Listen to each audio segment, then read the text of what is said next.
Mga kahuwan, panoorin ang video na ito upang alamin ang pinaka-latest na balita tungkol sa lagay ng panahon at bagyo update today. Narito ang ating unang bagyo sa buwan ng Nobyembre. Si Bagyong Marce na po ang ating binabantayan at nasa loob na ito ng ating Philippine Area of Responsibility. Kasalukuyan, nasa East Philippine Sea ang Bagyong Marce, isa siyang tropical storm kung saan ang lakas ng hangin ay umaabot sa 65 km per hour. Ito yung malapit sa gitna ng bagyo. Samantala, ang pagbugso ng hangin ay nasa 80 km per hour.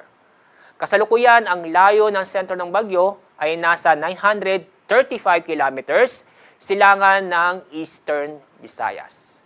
Kasalukuyan, wala pang direktang epekto ang bagyo sa bansa. Pero, yung extension ng bagyo o tinatawag po nating trough ng bagyo ay umaabot sa silangang bahagi ng Luzon at ganoon din sa silangang bahagi ng Visayas.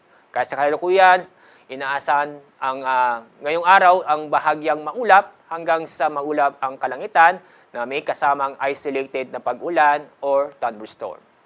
Itong bagyo nito ay inaasahan ng kikilos sa direksyon west-northwest o papalapit sa kalupaan at maaring tumbukin ang extreme northern Luzon.